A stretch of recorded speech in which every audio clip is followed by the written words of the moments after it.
Nobody taught you the most important subject that is not an opinion. It is a structural fact.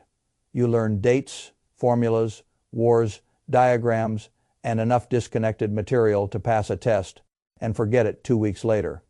But when it came to the thing that would shape almost every major adult decision you ever make, work, marriage, stress, mobility, freedom, risk, time, retirement, and dignity, school went strangely quiet.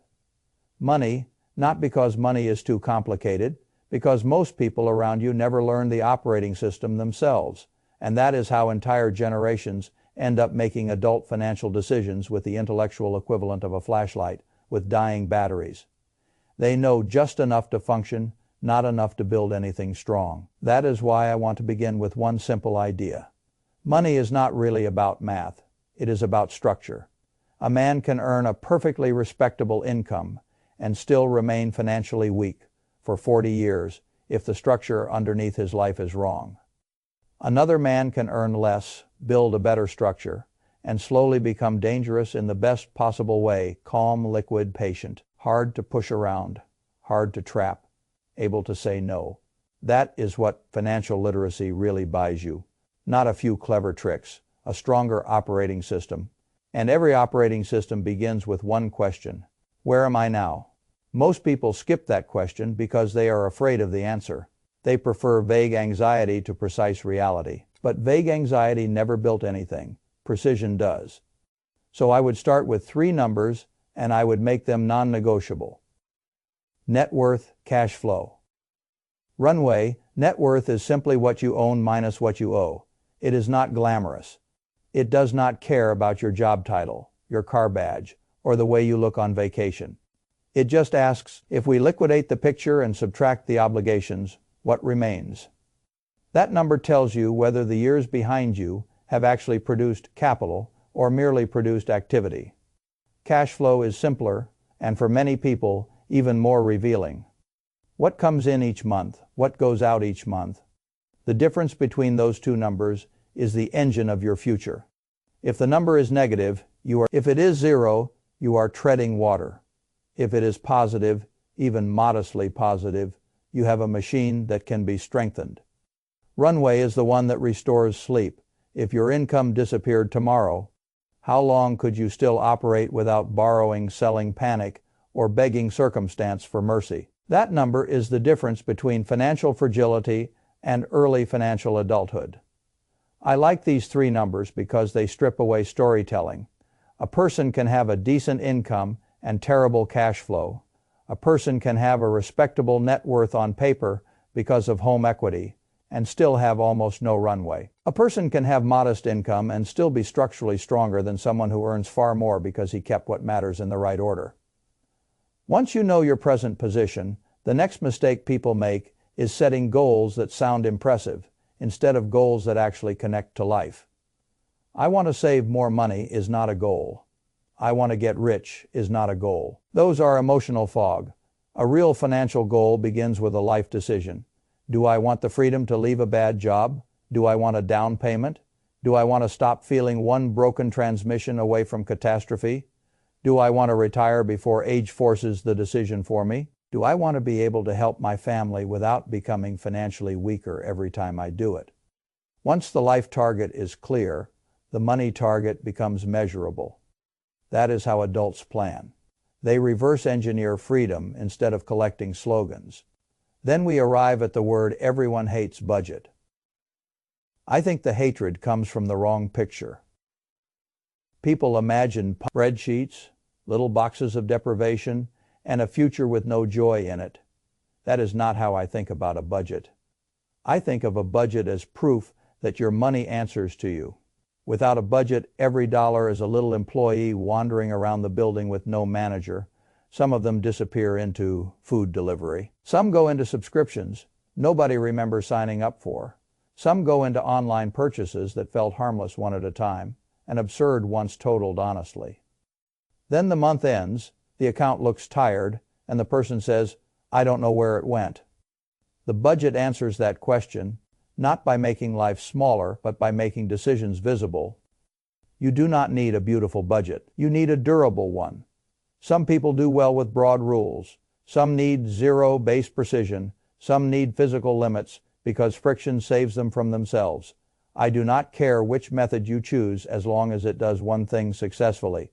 It makes your financial priorities harder to betray accidentally. That matters because almost every serious financial life is built less by genius than by friction design. If saving requires a heroic decision every month, it will fail. If spending is too easy, it will expand.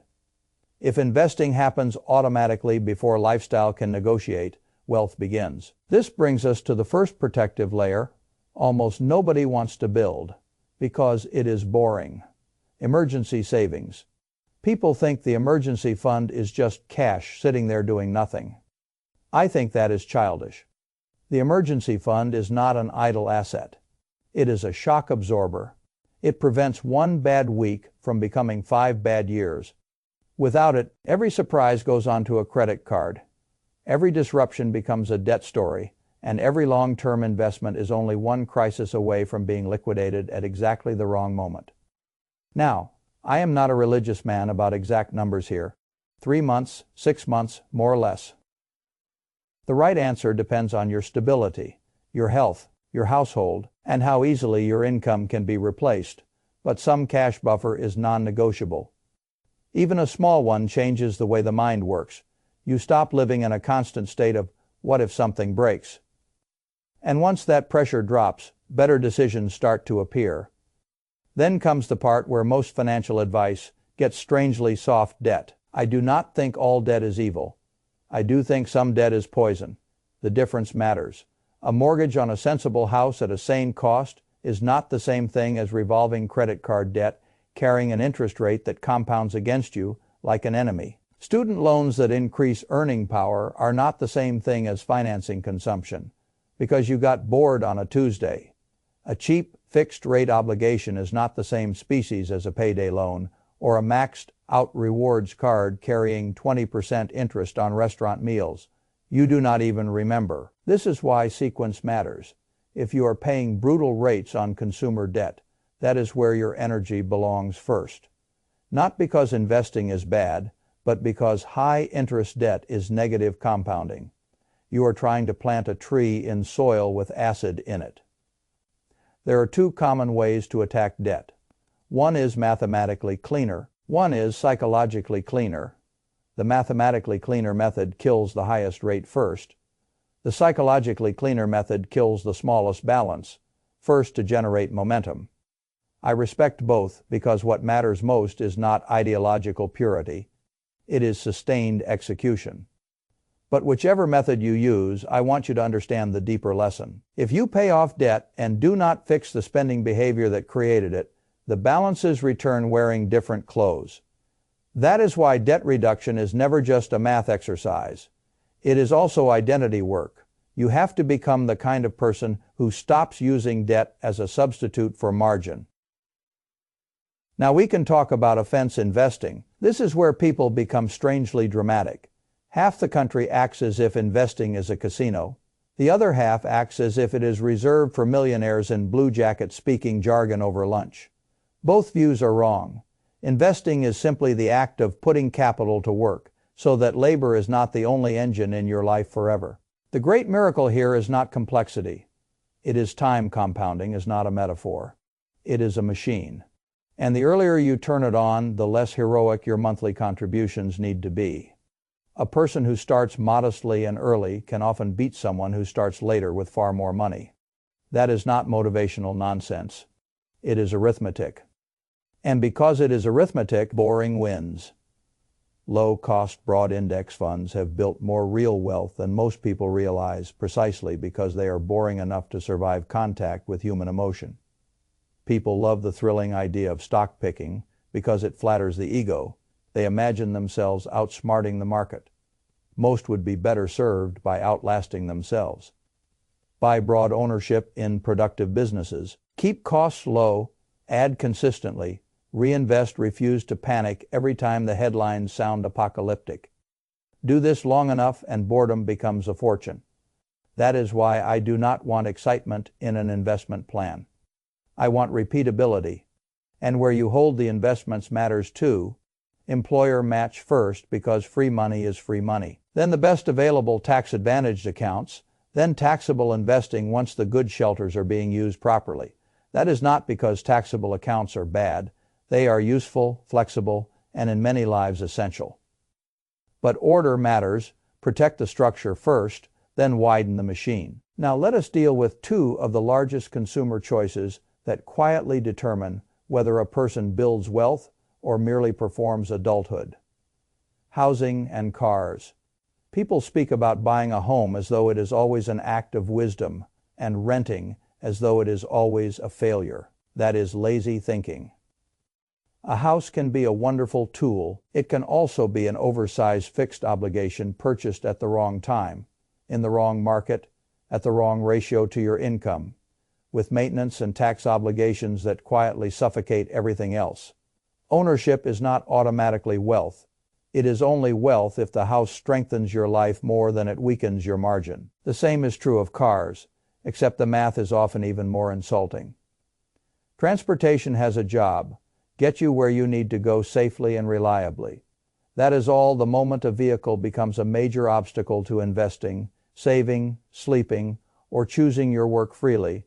It has stopped being transportation and started being identity financed at interest. The average person spends astonishing amounts of money to look solvent while delaying actual solvency. A reliable used car bought intelligently often does far more for future freedom than a beautiful new machine with an ugly payment calendar attached to it.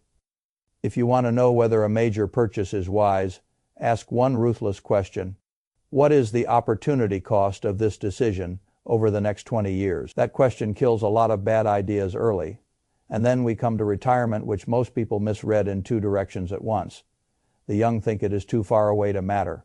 The old discover too late that it mattered earlier than they wanted to believe.